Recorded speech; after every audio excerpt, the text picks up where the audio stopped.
यो श्रीमान लोकनि सब, आब चुनावी माहौल, चुनावी दंगल तैयार भऽ रहल छै। दंगल माने अपना सब कहै छियै अखराहा तैयार भऽ रहल छै। एहि दंगलमे जे नेता सब जे अबै छै, सम्मेलन होइ छै, सभा होइ छै, तऽ सब नेताके बात जे सुनबै तऽ सब बात बुझायत जे अहाँके सत्ये बजै छै। चाहे जाहि दलके जाहि छापके बात सुनू तऽ जेना बुझायत जे सब बात सत्ये बजै छै, सबसँ नीक इएह नेता सब छै, एकरे वोट दिए तऽ एकरे वोट दिए। लेकिन वोट ककरा दिए ई अहाँके समझदारी पर निर्भर करै छै। आ कार्यकर्ताके लिए तऽ कार्यकर्ता कहै छी अहाँके 29 तारीखके एहि रेलवे गुमती पर अंधराठाड़ीमे चाय पियै छलहुँ तऽ एक आदमी बजलै कि जे मोदी जे टिकट देतै तऽ कुत्तोके नाङ्गरमे बान्हि देतै, हम कुत्तेके वोट देबै। तऽ एकटा बजलै चाय पियैत काल, बहुते लोक रहै दोकान पर, भीड़ रहै, तऽ एकटा बजलै कि जे एहि बेर जे दऽ देतै हमरा जातिके वोट तऽ हम ओकरे वोट दऽ देबै, चाहे कोइ रहै, बोक रहै बकलेल रहै। आ किछु देरके बादमे हमरा दूगो लड़का आयल तऽ कहलक सर यौ आब अहाँ राजनीतिमे सक्रिय नहि रहै छियै। हम कहलियै सक्रिय टाइम नहि दै छियै, हम थोड़े अस्वस्थ रहै छी। तऽ नहि यौ सर, काल्हि राजनगरमे बीजेपीके अथी रैली छै, बैठक छै, सभा छै, से एहिमे हमरा कहबै तऽ हमरा 2टा मोटरसाइकिल छै, हमसब जेबै, 3-3 आदमीसब बैठ कऽ जेबै आ जिन्दाबाद करैत जेबै। तऽ हम कहलियै ठीक छै, बहुत धन्यवाद तोरा, जे रैलीमे जेबहक। तऽ कहलकै एना नहि जेबै, हमरा 500 रुपैआ जे पार्टी देतै तकरेमे जेबै। 500 रुपैआ देतै, खेनाइ पिनाइ देतै, तेल मोबिल देतै। तऽ एहनो एहनो कार्यकर्ता सब छै, तऽ ताहि दुआरे मत भ्रम नहि हो। आ डिग्रीके बात छै, एकटा बहुत बड़ा बिहारके नेता जगलैए तऽ हुनकर भाषा हम बराबर सुनैत रहै छी।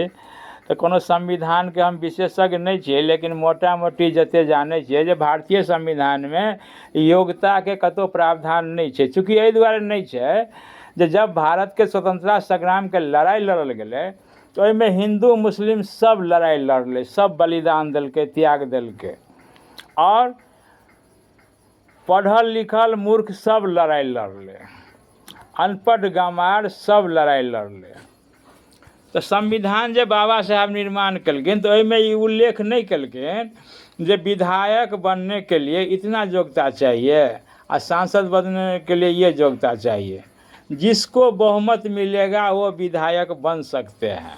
अब बिहार में एखन एहि बात के बड़ा चर्चा होइ छै जे फलना आदमी जो कहता है हम सत्ता में आएंगे, मुख्यमंत्री बनेंगे, वह नमी फेल है। हम पार्टी विशेष के बात श्रीमान नहीं कर रहल छी, लेकिन रे भाई नमी उ फेल छै, लेकिन यदि ओकरा जनमत छै, बहुमत छै तऽ ओकर अधिकार छै, संवैधानिक अधिकार छै, भारतीय संविधान अधिकार ओकरा दऽ रहल छै जे ओ मुख्यमंत्रीके कुर्सी पर बैठ सकै छै।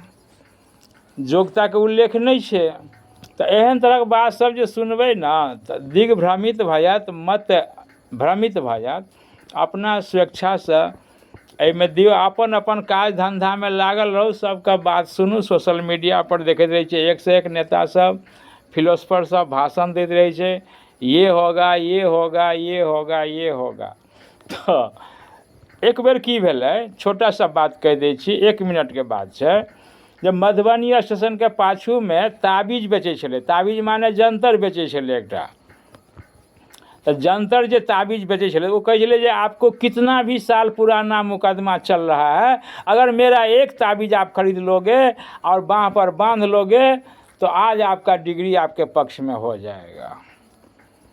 तो ई जे बजलै तऽ हमहूँ गेलहुँ घुसैके कनि टहलि कऽ देखै लए जे केहन ताबीजके पावर छै, कनि सुनिए। तो 3 बेर 4 बेर वो ताबीज बेचेवाला बजलै जे भाइयों जो मेरा ताबीज लेकर के बाँह में बांध लीजिएगा उसका आज कोर्ट कचहरी में डिग्री हो जाएगा। तो हम कहले भाई साहब हम ऐसा एक सवाल पूछते हैं, तो कहले नहीं सवाल जवाब कुछ नहीं, ताबीज लेना है तो लीजिए, नहीं तो सवाल जवाब यहाँ कुछ नहीं। हम कहले नहीं सवाल पूछ रहे हैं तो पूछिए। गुस्सा में कहलक पूछिए। हम कहले ये सुनो कि एक ताबीज मुद्दे भी बांध लिया तुमसे लेकर के, एक ताबीज मुद्दाला भी बांध लिया, डिग्री किसका होगा? कहे जी यहाँ उतना मेरे पास समय नहीं है जवाब सवाल देने का, लेना है तो लीजिए नहीं तो जाइए। तो कहे के भाव छै जे सब पार्टी में गुण छै, अवगुण छै। यदि गहराई में देखबै तो कोई पार्टी में अपने आप में कमी नहीं छै आ सब में कमी छै। यदि पन्ना उल्टा के देखबै तो सब दल में कमी छै। वोट अपना स्वेच्छा से देबै आ हमरा अहाँ के माथा पेची करे के ओते काज नहीं छै। जिनका जे में श्रद्धा हुआ ते में वोट दियो।